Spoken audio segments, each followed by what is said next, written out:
Linda Grant, Howard Jacobson, Gary Steingart, and Andrew Solomon discuss the Jewish novel, if such a thing exists, moderated by Jonathan Sheinin.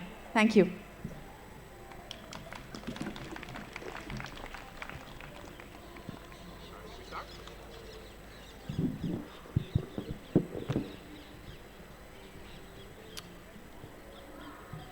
Hello, everyone. Thank you. Welcome to the future of circumcision. We think it's going to be a very good discussion up here. I'm going to take a second to introduce our panelists. It's a gathering of luminaries up here. Next to me is Linda Grant, who is the author of 5 Jewish novels: The Cast Iron Shore, When I Lived in Modern Times, the winner of the Orange Prize, Still Here, The Clothes on Their Backs, shortlisted for the Booker in 2008, and We Had It So Good. And Linda has written 4 works of Jewish nonfiction: Sexing the Millennium, Remind Me Who I Am Again, The People on the Street, A Writer's View of Israel, and The Thoughtful Dresser. Next to Linda is Gary Steingart, who has written 3 Jewish novels: The Russian Debutante's Handbook, which won the National Jewish Book Award, Absurdistan, which was a New York Times 10 Best of the Year book, and Super Sad True Love Story, which won the Woodhouse Award this year. And Gary apparently has just finished one Jewish memoir, which maybe he'll talk about a little bit. Also one of the New Yorker's best 20 writers under 40, one of 5 of the best Jewish writers under 40, and America's most prodigious author of blurbs, regardless of religion or ethnicity.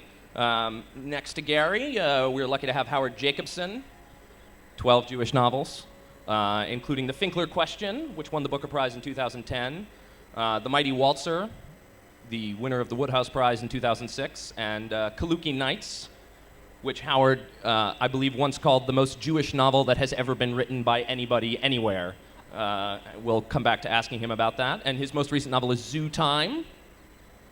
And at the end, Andrew Solomon, who has written only 1 Jewish novel, A Stone Boat, and 3 works of nonfiction: The Irony Tower, The Noonday Demon, a winner of the National Book Award, and in my humble opinion, the greatest book ever written about depression, and most recently, Far from the Tree, Parents, Children, and the Search for Identity.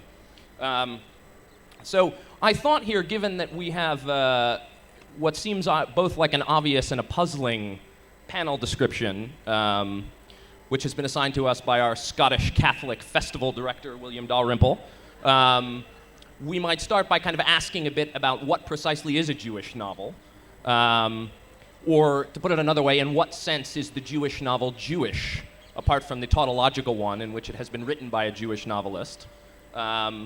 We speak often of American novels or French novels or Russian novels, though in most of these cases we're referring to markers of nationality or language. In my time in India, I've not heard anyone refer to the Hindu novel, although it's possible such discussions take place. Nor does one often hear about Muslim novels, although on Sunday, if any of you are still here, I'll be discussing Arab literature on another panel. So the question I think we start with is what makes a Jewish novel Jewish, in terms of answering the question of is there such a thing? So let's begin with Howard on this one, if you want to pick up your microphone. When you say that Kaluki Nights is the most Jewish novel ever written, what about it is Jewish? May I just say one general thing first, and to say how wonderful it is to be in a non-Christian culture. I'm well aware that there might be some Christians here, but I'm not speaking to Christians. So this is the first time I've ever had to deliver a talk and not felt that I have to begin by apologizing for killing Christ. So thank you for that. And that gives you a little bit of a clue about what a Jewish novel is. Full of comedy, full of self-consciousness, full of talk, full of anger, full of the Jewish joke that only a Jew can make, because only Jews can really make jokes, because only Jews have suffered sufficiently to know the value of a joke. And so much do I feel that the Jewish novel contains all that's best in novels that I actually don't know why anybody who isn't Jewish bothers to write a novel. And I don't know many people who aren't Jewish, who have actually written a novel worth calling a novel. So that's my opening shot. So is there anything but the Jewish novel in this case? Linda, can I put the same question to you? Because I feel like you'll have a separate answer from the one that Howard has just given. There's a Jewish joke about the lecturer in New York who stands up to give a lecture on the speech on the essence of Judaism, and he begins by saying, the essence of Judaism is disputation, and a hand goes up from the audience and says, I beg to differ.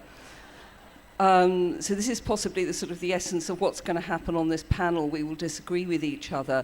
The problem is, I think that the definition that Howard has of a Jewish novel doesn't fit the Jewish novel as written by all Jews. And there's one of the problems about defining a Jewish novel as a literary critic in England did. He defined it as basically the American male Jewish novel. But the Jewish novel is written by women, written in Europe, is written before the Holocaust, is written in Israel, are very, very different, pieces of work, filled with different kinds of contradictions and tensions. So, I would talk about the great Austro-Hungarian novels, people like Stefan Zweig and Joseph Roth. Amazing writing about particular collapse of empire. But I think that the huge schism between the Jewish novel in America and the Jewish novel in the rest of the world, excluding Israel, is if you're American, if you're an American immigrant, you come and form part of the national identity. If you're in Israel, then you're part of a national novel, and if you're anywhere else, you're basically an ethnic minority that doesn't quite fit in. Gary, let me turn to you here because so Linda and Howard have put forth, I think, somewhat different definitions of the Jewish novel, or have suggested a difference between the British Jewish novel and the American Jewish novel. You're an American writer. But you're also very much writing, not to oversimplify things, from the position of a Russian immigrant to America. The characters in your novels, tend to be immigrants, recently arrived. Where do you see yourself in this Jewish American male novelist tradition? First, Gary writes a Russian novel. But then publishers say, make more Jew. So I make more Jew.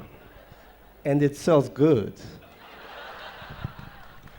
No, but seriously, folks. In New York, the idea of a Jewish novel does not really hold water because, really, as we were saying before, almost every novel is a Jewish novel. In fact, what's so exciting is when there's a Gentile novel coming out. And people are just waiting to hear about, what they have to say. It's fascinating work. Often the characters they have no money in the Gentile novel. The father is an alcoholic sometimes. So it's very exciting stuff. Being a Jewish novelist in New York is like being a cricket star in Bombay or something. You walk down the street and women say, oh my God, you're short and bald. Are you a Jewish novelist? What was the question? Oh, the Jewish novel, yes. Well, let me spin it another way. Can non-Jews write Jewish novels? I think so. I'm speaking of America, I don't know about in Britain, but American culture is so suffused with Jewish culture. I have Korean friends who speak in Yiddish, that it's hard to get away from it. So I think we all have a kind of Jewish mentality more so than anything. And that pervades all parts of popular culture, the novels, but also any television series. You'll put on and you'll hear Yiddishisms come up all the time. Oh, it was so hot I schwitzed, says a Gujarat character. Howard, let me ask you about this, though, because in this dichotomy that we've introduced here, however hypothetical, between the American Jewish novel and the British Jewish novel, you're often seen in Britain as someone who's carrying on or kind of in this tradition of a Roth, for example. I mean, I believe there's a quote from you where, someone said, you said you don't wish to be the British Philip Roth, you want to be the Jewish Jane Austen. Yes, and some American novelist actually said, you're not the Jewish Jane Austen and you're not the English Philip Roth. I see you as their love child. So you have to picture Jane Austen and Philip Roth going to bed together, spending a long time making love together, and I am their issue. When I hear Gary talk, I think he doesn't know. The thing about Gary is very funny, but he doesn't know about Jewish suffering. And he doesn't know about Jewish suffering because he lives in America. And if you live in America, because all of America is Jewish, really, you tell me the name of as you said, you tell me the name of a non-Jewish American novel. You can't think of one. And if it is a non-Jewish American novel, it wants to be. All of Updike's novels are desperate to be Jewish. Or Styron was desperate to be a Jewish novelist. So you either are or you want to be a Jewish novelist in America. And if everybody is Jewish, you can't really be Jewish, because the essence of being Jewish is that you're different from everybody else. A Jew is an outsider. You're in exile. You don't know the suffering that Linda and I go through as English Jews, walking through the margins of English life. If you go for a walk in the English countryside, you are walking through Christianity. The hills are Christians. Yeah. The church, everything is Christian. So we are a foreigner. Every step we take is foreign. Every day we wake up to the agony and the loneliness and the pain of being Jewish, and you haven't got a clue what this is like. And I don't want a clue. Why not move to Santa Monica? When I ring my mother, because every Jew tells a Jewish novel. When I ring my mother, she tells me a Jewish novel. Only because she's a woman, when a woman writes a Jewish novel, it's a tragedy. When a Jewish man writes a novel, it's a comedy. And when I ring my mother, she goes, Oh, I'm so glad you've rung. It's been so terrible. I can't tell you how terrible it's been. And I say, well, what's happened? What's happened? Who's died? No, it's worse than that. It's just terrible. She's crying on the phone. Finally, I get to say, well, what the hell has happened? The central heating, she said. The central heating isn't working. This is what it's like to be a Jew, where you feel no one will ever help you, everybody hates you, and you are an alienated figure. In a country in which the central heating is given to breaking down. Yes. So wait, hang on, Andrew. Now, one of the things I wanted to talk about here, and I don't want to get into abstruse academic territory. So Amos Oz, who is maybe a Jewish novelist, certainly an Israeli novelist, has just written a book called Jews and Words with his daughter, Fania Ad Salzberger. And the proposition of this book, loosely speaking, which is not necessarily an original one, is the idea, as he puts it, that Jews have not a bloodline, but a text line. That Jewish civilization is one that is handed down from generation to generation through stories, through texts. I was going to ask, what the first Jewish novel was here, and I figured we'd all joke and say it's, the Torah, and leave it at that. Oz writes, Jewish history and peoplehood form a unique continuum, which is neither ethnic nor political. The national and cultural genealogy of the Jews has always depended on the intergenerational transmittal of verbal content. Howard is smirking. It is about faith, of course, but even more effectively, it is about texts. And so to bring you in here, as someone who's just written a book about children and parents and identity, to what extent does the sort of family play a role in these things, in the kind of the passage of stories or the passage of ideas from generation to generation? Is there something specifically Jewish about this, and something specific to the Jewish novel in that it engages with these dynamics? Well, I think there certainly is something essentially Jewish in that process. And I think the issue of conveying these stories is complicated whenever you have two cultures that come into contact with one another. So I was very interested in the idea that Moses essentially grew up in the household of the Pharaoh's daughter, and then at a certain stage said, actually, all the stories you've told me are not my story, and the people you've described are not my people, and somebody else are my people. And those are the ones for whom I'm going to speak and for whom I'm going to fight going forward. And that declaration, I think, is the sort of originating story of Judaism. There was a sense that he then said, these stories are the stories that will come down from here on. I think often Jewish identity is something that people have sought out and have championed. Notable panelists beside me. There have been moments in history when it was something people avoided and shunned. There is the sense of the Jewish story as being one of towering intellectual achievement, the kind of Freudian notion. that each of us is following in the inevitable footsteps of the other on the basis of the very earliest stories that we're told, and then the more Bloomian notion that there's a kind of belatedness that we all have in relation to the originating Jewish stories. But yes, in short, I think the passage of stories from generation to generation defines Jewishness. It often defines Jewishness for people who don't even define themselves as Jewish, but who have those stories inside them, insistently pushing them toward the faith. Well, is this a theme of the Jewish novel, this idea of the conflict between generations, the tension as one generation passes its stories to the next generation?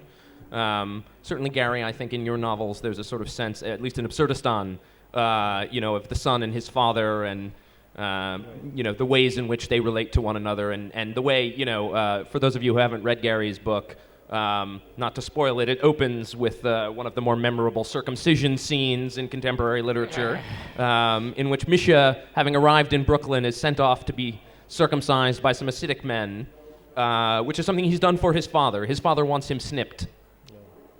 Well, I grew up in the Soviet Union, and my father obviously faced all kinds of anti-Semitism growing up. And when we moved, when I was a child, you couldn't have circumcisions in Russia. It was not something you did. So the first thing we got off the plane was, we got some scissors and went to work. Was there a mohel at the airport? There was TWA used to have a mohel counter before it went out of business. So I got snipped pretty fast. It hurts like hell to this day, especially when the monsoons come. I can feel it.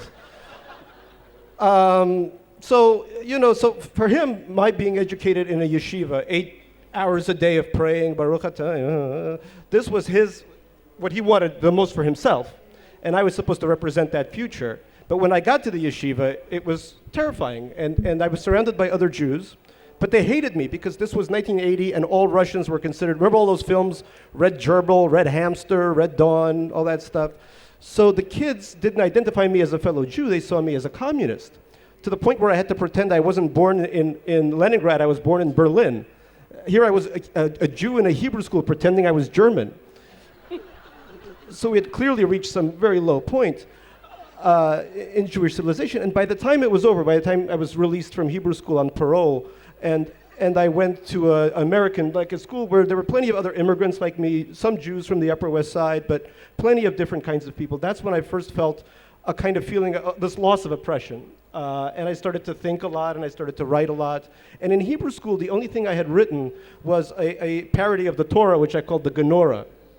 So Exodus became Sexodus, stuff like that. And those won me my first American friends. The first people that talked to me were people who had read my Genorah. Linda, let me ask you, as someone who has written a nonfiction book about Israel and then a novel, which is set in 1947, and I don't want to mischaracterize it, whose narrator or whose protagonist is on her way to Tel Aviv. How do you see this question? Is the Jewish novel a phenomenon of the diaspora?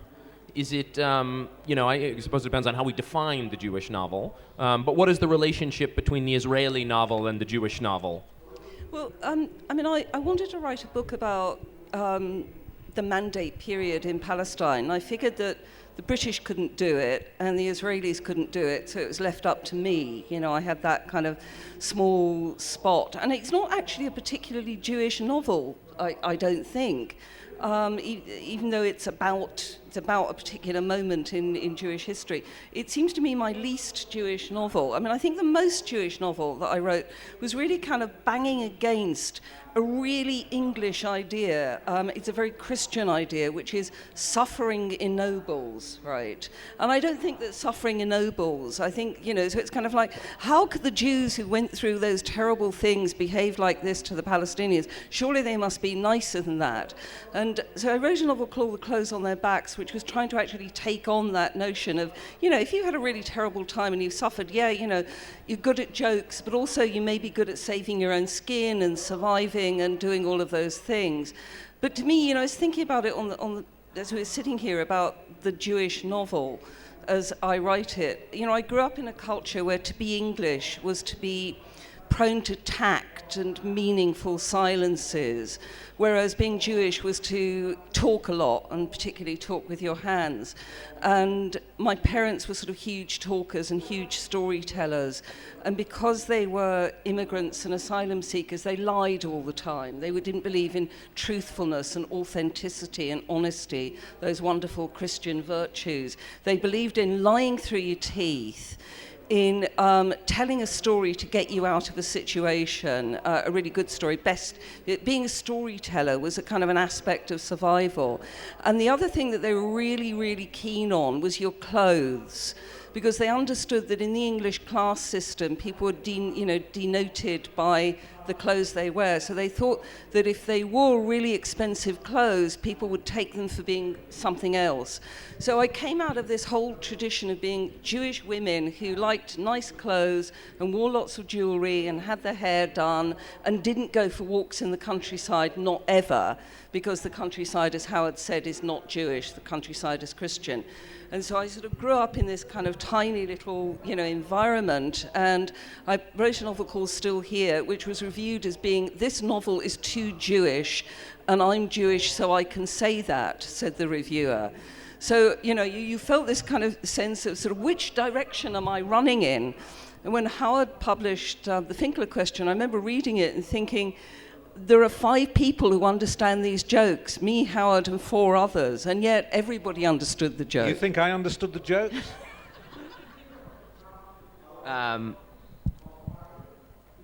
This question of identity, and you said earlier, that in some ways you felt a sort of a motif of your novels had been kind of a question about belonging. Yeah. Which, not to harp on this diaspora question, it's something I was saying earlier that in the Israeli novels, at least of a certain generation, and here Oz and Yehoshua are maybe the leading figures, this anxiety about identity is seen as almost like a disease.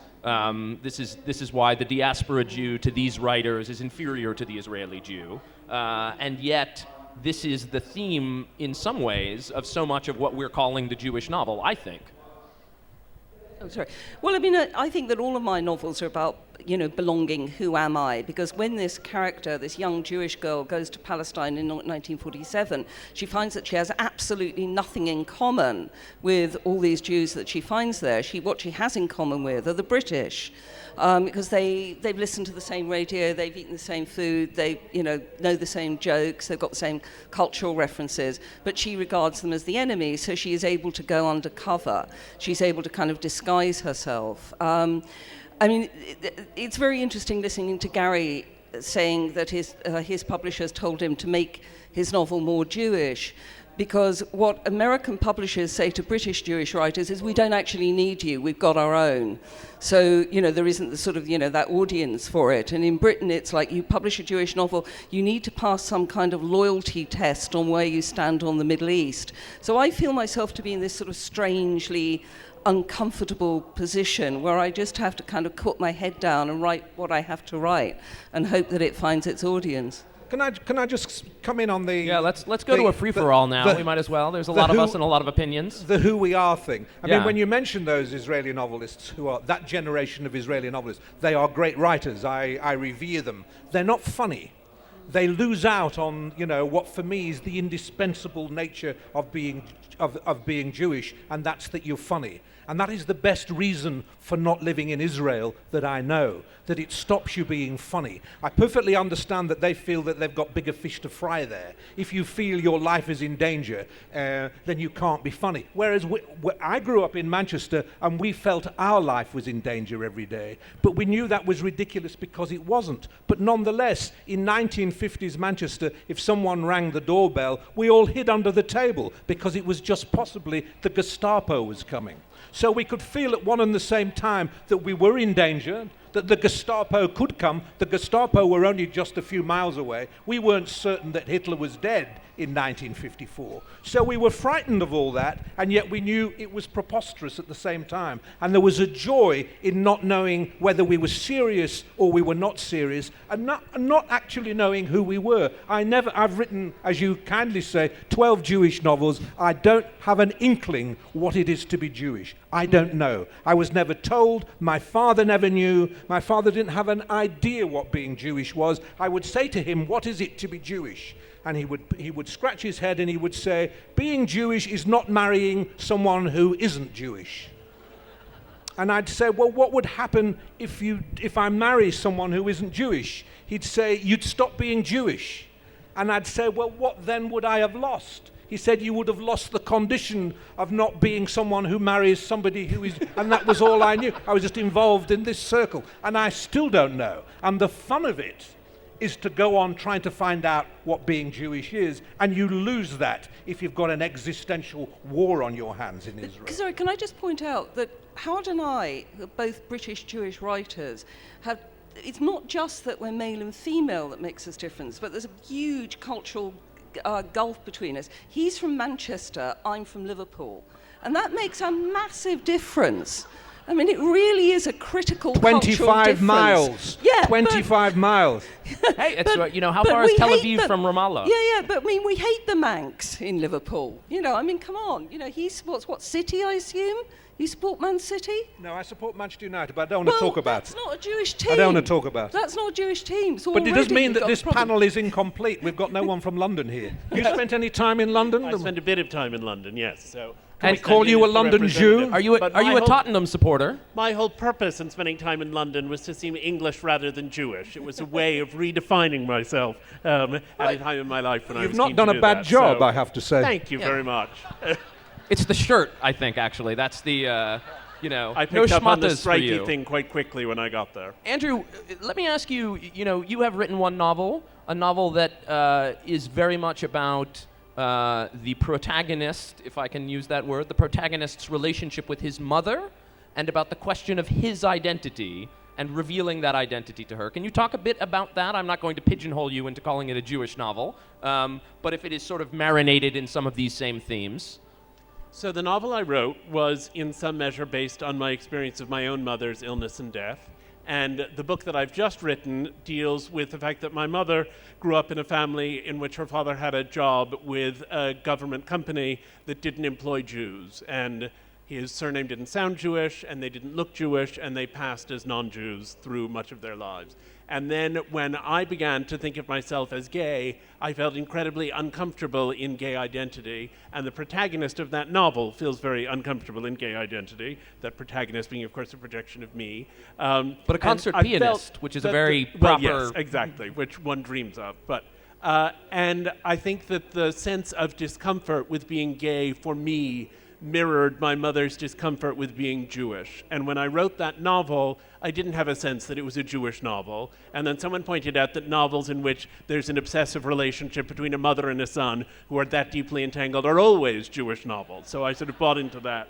But I also felt that in some ways, in expressing the protagonist's anxieties around his gayness, it was addressing in a more subtle way the issue of Jewishness, which is not alluded to directly in the novel except at the mother's funeral, when it describes walking in the door covered with Old Testament sages as they walked through. And I had various people who wrote all kinds of things about how, the Jewishness was hidden and then it was revealed at the end. And I thought the Jewishness was there all the way through. It was just explicitly stated when we got to the funeral, because the whole book is about identity and about how you can become yourself and how you can become your very best self and how you can become your truest self, and what the really poisoning effect is of coming from a tradition of denying who you are and being radically uncomfortable in it.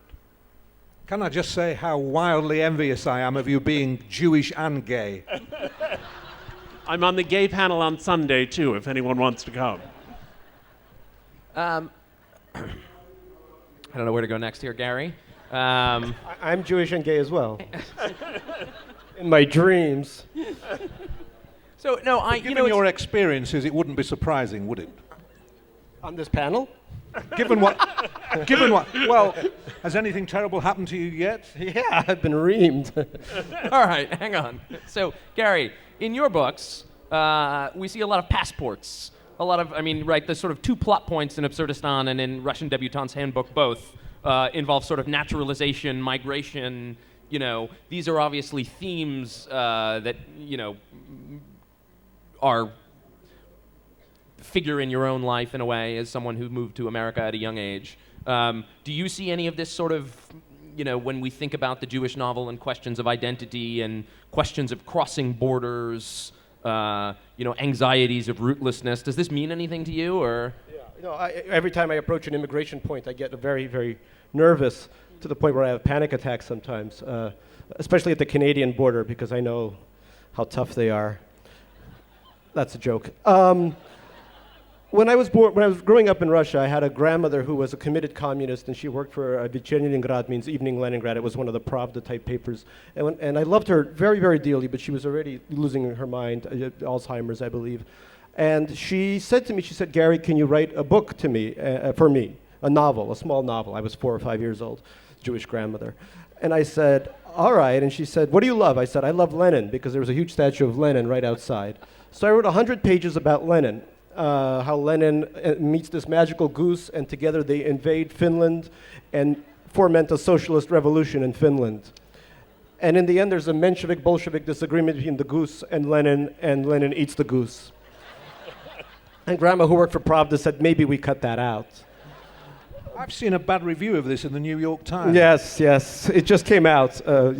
Magic Goose. Too Jewish. Publications. Too Jewish, they said. The goose was circumcised. And there was a certain immature quality to the prose. Someone. No, shush.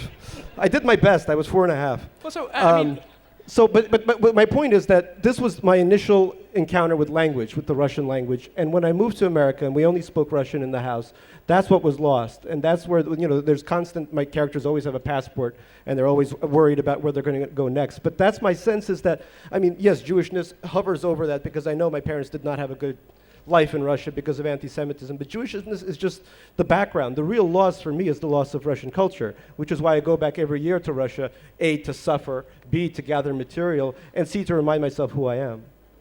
But I have a sense, and we have 2 comic novelists here of great renown. I have a sense that Howard's comedy is a darker comedy, in a way, and your comedy is a, slightly more surreal. You two want to fight this out? I don't have any. My comedy is dark. I think his comedy is dark. Good comedy is always dark. Yeah. The thing I always say, the Jews make the best jokes because Jews know that this is my classic formulation, and it can't be countered. Jews make the best jokes because Jews know that life isn't funny. Yes. And the best jokes are always made not because you think life is light. The weightier that you feel life to be, the more tragic you feel life to be, the better jokes you make, because the more you need jokes. One of the classic scenes about comedy, I think, in English literature, one of the best plays ever written by a non-Jew, who was Shakespeare, who would have been Jewish if he could have been Jewish.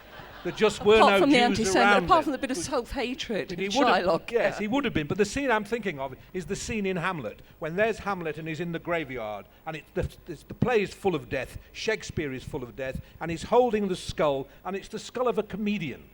And he says to the comedian, Yorick, get thee to my lady's chamber. Go to the woman who paints her face and makes herself look beautiful. Get thee to my lady's chamber. Tell her, let her paint an inch thick. To this favor she must come. And he points to the bones in the ground and thinks, this is what's waiting for the most beautiful woman. This is what she will come to. She's just bones. And then he says, make her laugh at that. And that for me is that's Shakespeare issuing the great challenge, which really only Jewish novelists took up. It's easy to make someone laugh when life is cheerful, but make someone laugh in the face of death. Make someone laugh in the face of horror, and that's when the jokes are really good. And that's why I always say there is no area where you cannot make a joke. Nothing is sacrosanct. You can write a novel about the Holocaust, I have, and it can be in some way funny. That doesn't mean that you belittle the Holocaust. You don't. Comedy is often a way of aggrandizing a thing, of bringing all our intelligence to bear and showing. It can often make a thing more horrifying, but it's a way of negotiating. Comedy is a way of the Jewish joke is a strategy by which Jews have learned to cope with the tragedy of being Jewish, to be melodramatic about it.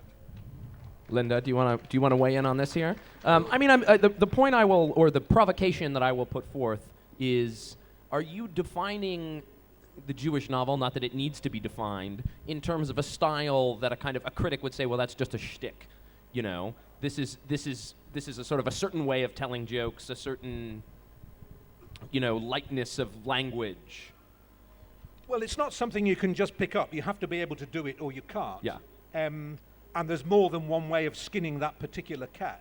But for me, there is always, even in the most joke-free of Jewish novels, there's always a play around gravitas that tells you are in that world. There is always just a sense that underneath it all there is some terrible, terrible joke, often at the expense of God.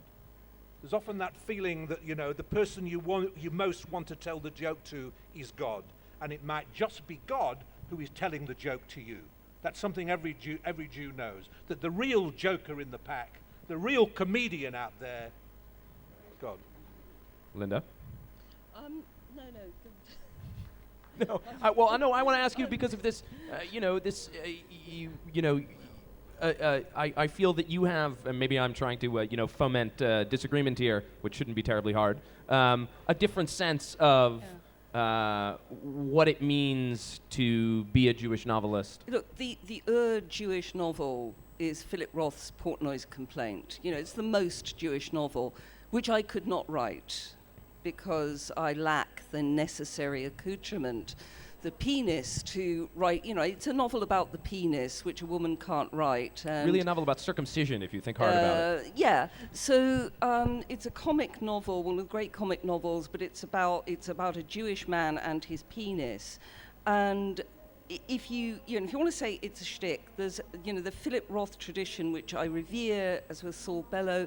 It's not what I'm looking to. It's not what I'm thinking about when I'm writing. I'm thinking back to people like Roth, like Zweig, people who are pushing against the boundaries of that empire, who are also looking back at the sort of the death of the empire dying, and the cosmopolitan nature of that empire and where one fits inside it, the rootless cosmopolitan, the fragments of identity which exist in our societies. But in the end, I have to say that every novel I've written, somebody has said to me, is it autobiographical? And, when I lived in modern times, I wasn't even born. How can it be autobiographical? Of course it isn't autobiographical.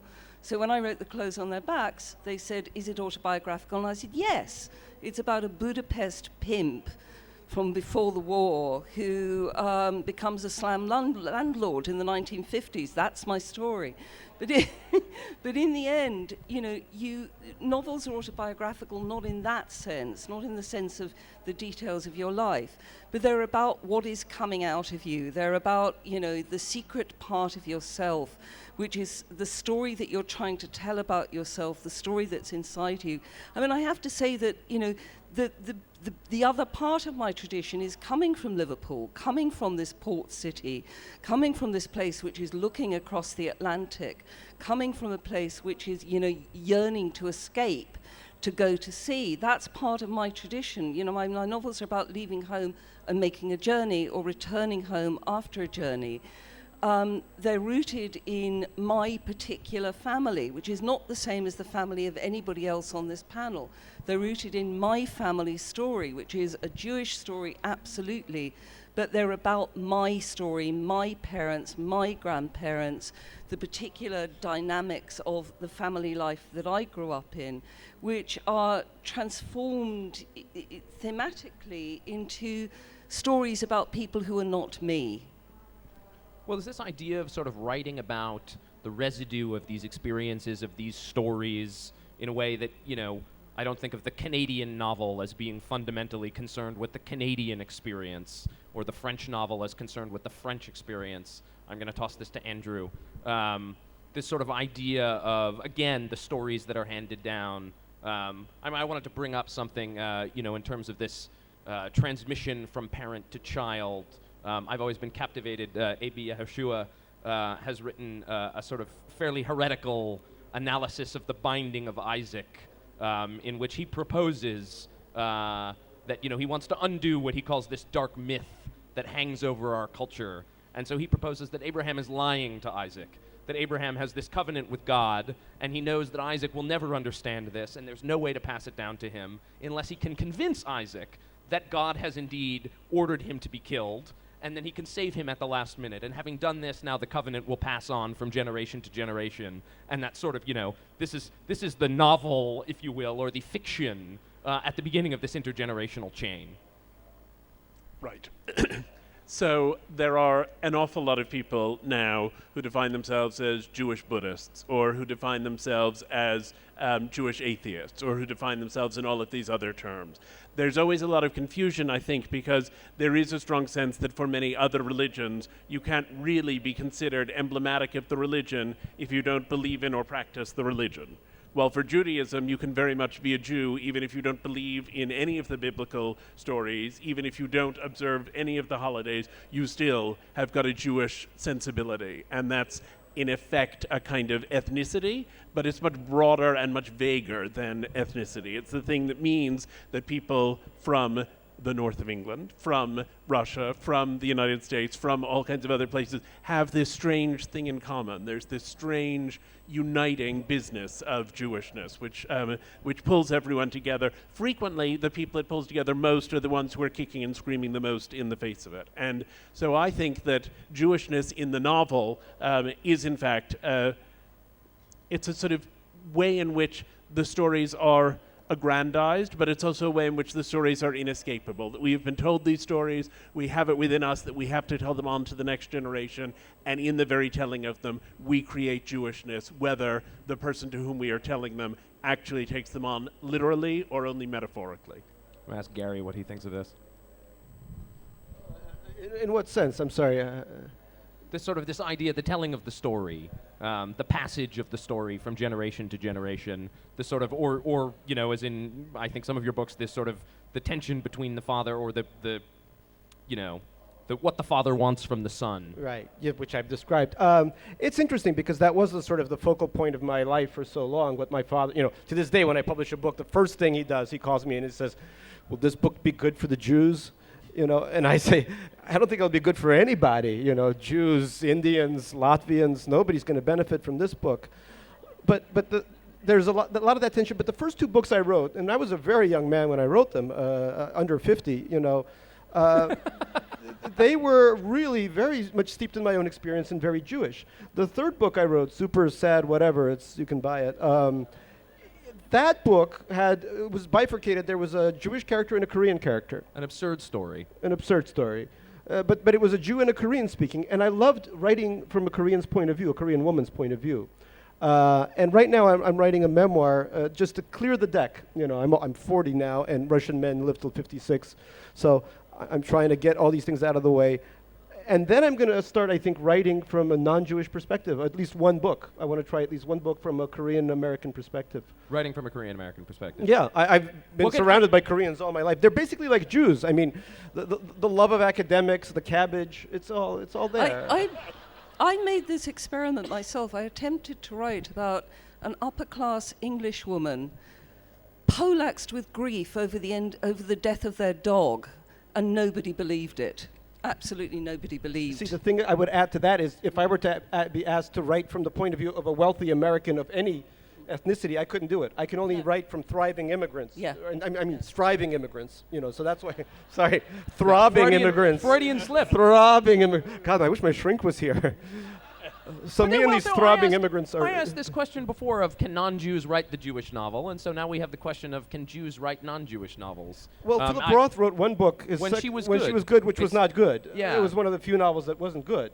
Well, I see, Howard, someone has described, I believe it's The Act of Love, as a book that has no identified Jewish characters in it, but is the most Jewish of your... Yes, some clever Jewish critic said there are no Jews in this, therefore it proved what could be more Jewish than this, than to avoid all Jews as much as you avoid it.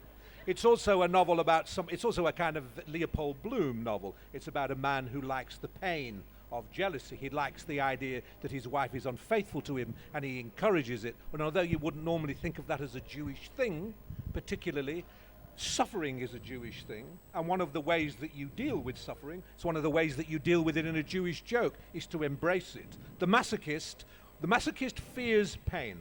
And what the masochist, in any way we want to talk about masochism, erotic masochism, intellectual masochism, whatever, what you do is, if you are a masochist, you fear pain, so you anticipate it. You make the thing that you fear happen.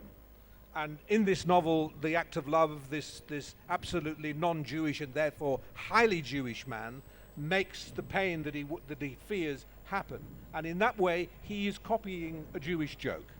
But can I say, because that's what a Jewish joke does. A Jewish joke is, Jews are ruder about themselves in a Jewish joke than anybody else can be. So what you're really saying is, you Nazis, you Cossacks who would do this to us and who would do that to us, let me show you what insulting a Jew is really like. And so a Jew insults a Jew as nobody else has ever insulted a Jew.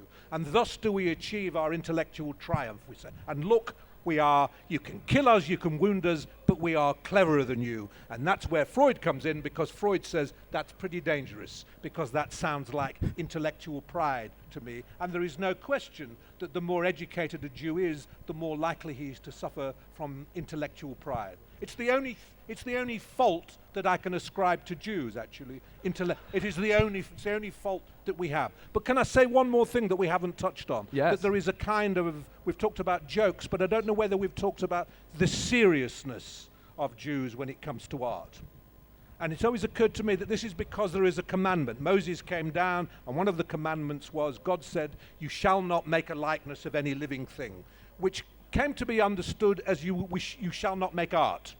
You shall not set up in opposition to me by making a world, by painting a world, by describing a world, by writing. It really was, there shall not be any novelists. Moses came down and said, God said, no novelists.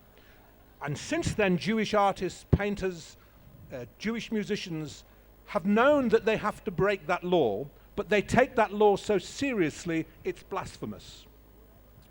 The reason that someone like Rothko or Philip Roth are I think of them as kind of priests of art. They take art as seriously as they do because they know it's a wicked but necessary thing that they are doing. Because every time we make art, we are setting up in opposition to God. I'm going to see if anyone else has anything to say to that. And then, Andrew, you look like you were about to pop in there. Well, it was some point that got about 10 minutes ago in the midst of all that, but it was... Sorry, was I going on a long time? No, brilliantly so. No, it was only that I was going to say that there is a naturally Jewish psychiatrist who I know in New York who has a clientele that she said is about half Jews and about half WASPs. And she said if the WASPs come in and say that they're terribly troubled and having a rough time, she's very concerned. And if the Jews come in and say that they're not terribly troubled and having a rough time, she's equally concerned. All right, so very nice. On that note, I think we have to turn it to the audience for questions. I'm going to issue my standard Jaipur warning that if your question after about 6 words appears not to be a question, I will cut you off and we'll move on to the next person. So go right ahead. This question is for Gary and anybody else on the panel who teaches writing. I'm not sure. At Tufts last year, Gary, when you spoke, you talked about how with your students, when they're writing novels which are set in present situations and they aren't putting in things like technology, you really encourage them to, because especially if it's set in cities and so on, because there's been so much conversation about identity here and the way, young people are dealing with identity these days who travel a lot is very different. What kind of advice do you give to your students when it comes to creating characters with, very complex identities in their work? Right. Thank you for your question. It's a non-Jewish question, but I'll try to somehow insert a little bit of kashrut into it. When my students write a lot of fiction, I teach at the Columbia University for Special People in New York. Beautiful university. When my students submit work, often they will write about the present tense, but you will think that they're writing about 1987. People are using telephones connected to, the wall and things like that. And I think people are afraid of showing technology in the contemporary novel for the most part, I think, because the contemporary technology spells such doom for the contemporary novel, or for novels in general, for the active reading in general. So I encourage my students, if you're going to set something in 2013, to have people texting each other and sexting each other and looking at each other on OkCupid and these hot dating sites that I don't go on myself, but have heard really incredible things about from hot people. So all I'm saying is that if you're going to write a realistic novel, it has to encompass the world we live in. Even though we want to live back in 1987 when everyone read books and there was no internets. I hope that answers the question. Sir, you talked about the similarities between Korean people and Jewish people. What about the similarities between Indian people and Jewish people? You think an Indian can write a Jewish novel?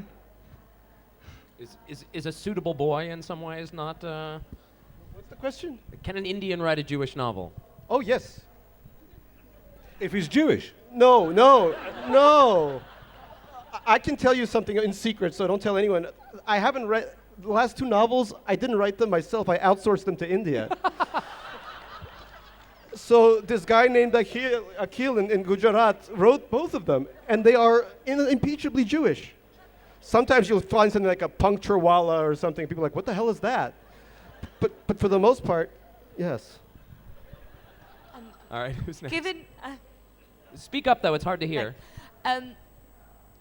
so one of you said that Israeli novelists are not funny, which is something that I agree with. And I wonder why. And I don't quite buy the war argument because all of you have so eloquently explained why humor is such part of the Jewish, is an expression of Jewish suffering.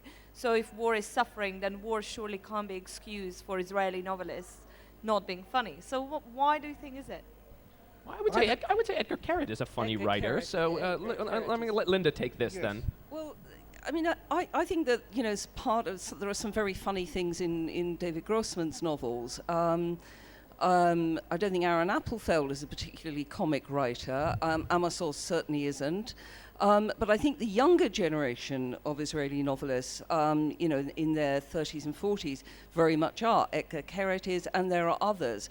And the reason why they're funny is because they're not coming out of the sort of, they're dealing with a kind of a flipping of, oh my God, suddenly we're responsible for somebody else's suffering. How are we going to deal with this? How are we going to deal with this in literature? And they're dealing with it with a lot of humor. I mean, I think they, sorry. No. There you are. I agree with what I agree with what Linda said, but I think, and it's very interesting, the new generation of Israeli novelists take us a long time to understand precisely what's happening over there. But essentially, I would still say that humor is an expression of discomfort. It's an expression of outsiderness. And I think it might be that we want a different, somebody could argue we want a different kind of Jewish novel. We're sick of Jewish jokes. We're sick of Jewish humor.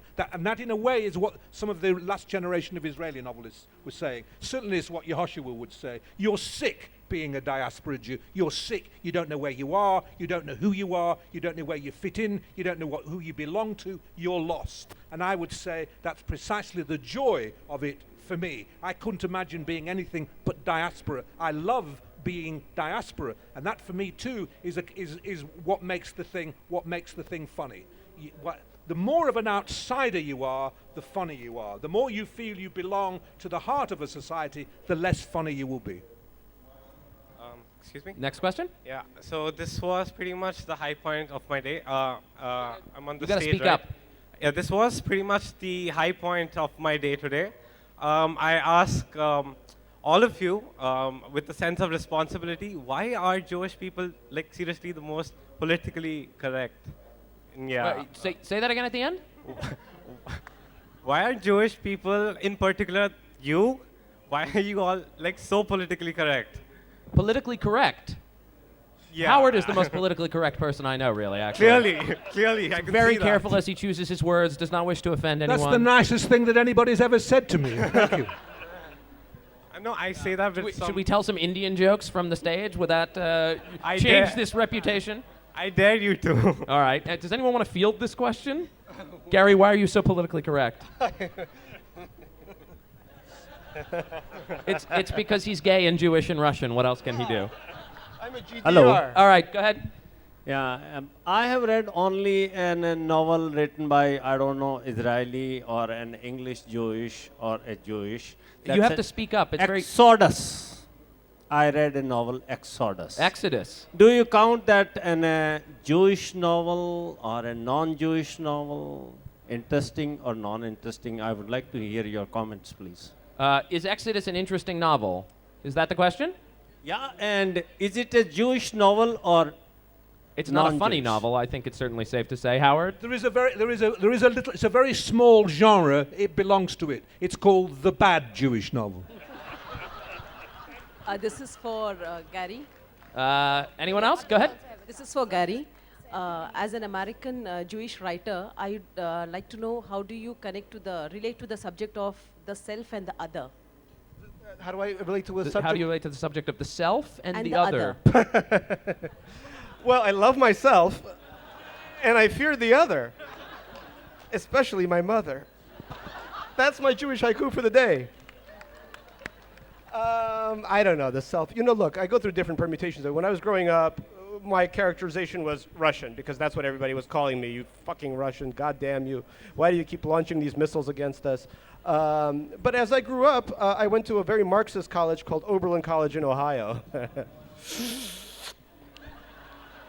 Oh my God, 4 years of that. And being Russian there was amazing. Being any kind of immigrant was amazing. So I became a huge immigrant. I started wearing the kaftan that Russians wear and doing that dance and all that and saying things. There was an Indian-Russian fraternity. I would say, Rusi, Indi, Bahai, Bahai.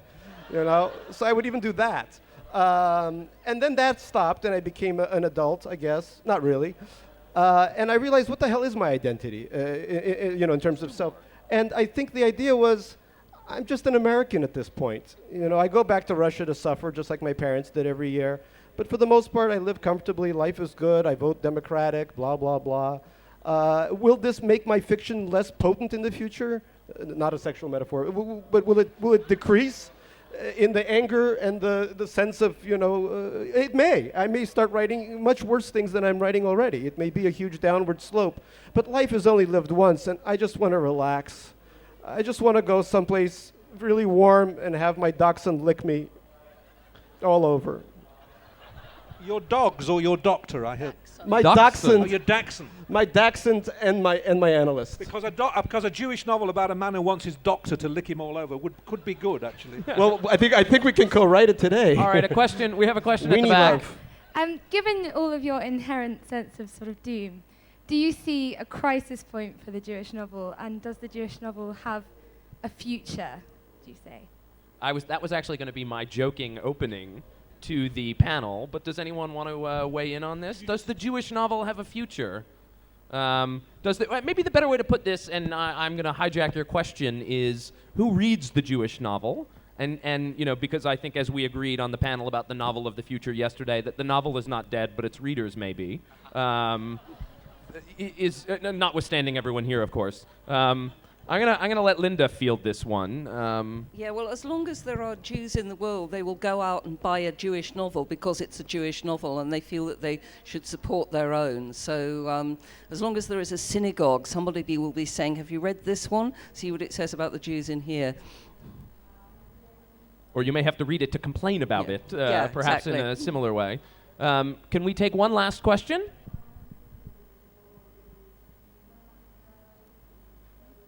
It's a lot of pressure, I know, asking the last question, but someone step up. Good title for a Jewish novel, The Last Question, by the way. Finkler 2, The Last it's Question. just a quick one. Just following on from the crisis of the Jewish novel in the future. You got to hold it to your mouth. Sorry. Oh, sorry. It's just it's so complicated by being American or being Western.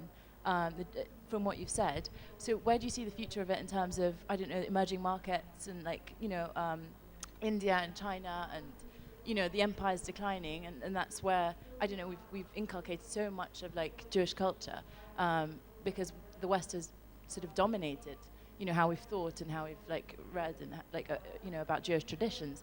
So where's the future of it? Where are we going to see it going? I think the idea here is, as the sort of fulcrum of the world shifts away from the West, where does the Jewish novel fit in? Maybe all three of you could talk about, I don't know if we have time for that, how you've been read here, how you've been read in China, how, Gary, maybe your audience in Russia, kind of the West, kind of not. Yeah. In Russia, the last review, the major review, was "Balding Traitor Betrays Motherland." And that was the positive one. It was all downhill from there. I just did a review with the when my Chinese edition came out with the Beijing Workers' Daily, and the woman said, "Excuse, I can't do the accent well, but why Jewish people so sad and anxious?" And then she said, "Because Chinese people also sad and anxious. That's why we love you." Have you, I mean, Linda, have you had experiences with your novels abroad? How they have been, you know, you're writing about, in certain of these cases, you know, a very specific European Jewish migration to England. Does this get resonance in the non-West? There's something I want to say about all of us on this panel, which kind of slightly bothers me. We're all talking about the Jewish novel and the Jewish experience, and we all come from the exact same Ashkenazi, Yiddish-speaking Jewish heritage. We all come from that bit of Judaism, which emanates from Eastern Europe. There's a whole other Jewish tradition and heritage coming from North Africa, coming from India. There were Jews in China at one point. That hasn't been reflected by anything that we've said. And it sounds a bit kind of politically correct to say it. That guy was right out there. there. Yeah, it is a bit politically correct. But the fact is that there is another. I mean, I have a friend who was born in India, a Jewish friend who was born in India, and her sense of Jewishness is really completely different. And you know, that voice actually emerges from in one place at the moment, and that is Israel. In young Israeli writers whose parents came from Morocco, who came from Tunisia, who came from Iraq, who came from Iran, and although I think the underlying elements are the same, it's not the Jewish shtick that we're describing on this stage. So that is perhaps the future of the Jewish novel, then, to answer that question. As for the future of circumcision, you'll have to come back tomorrow for that. Thank you to all these wonderful panelists. Thank you to all of you. I don't know, are we proceeding? Is there book signing afoot? Do you want to go ahead? All right, thank you. I'm glad you said that. Many thanks to the panelists for that fascinating session. Ladies and gentlemen, the authors will be available for book signing next to the bookstall. Please buy their books and get them signed. Thank you. With that, we come to an end of all the sessions at the Charbagh today. The action now moves to Clark's Amer for the evening music performance. Rock Veda and Rajasthan Josh will perform from 7:30 onwards. Thank you.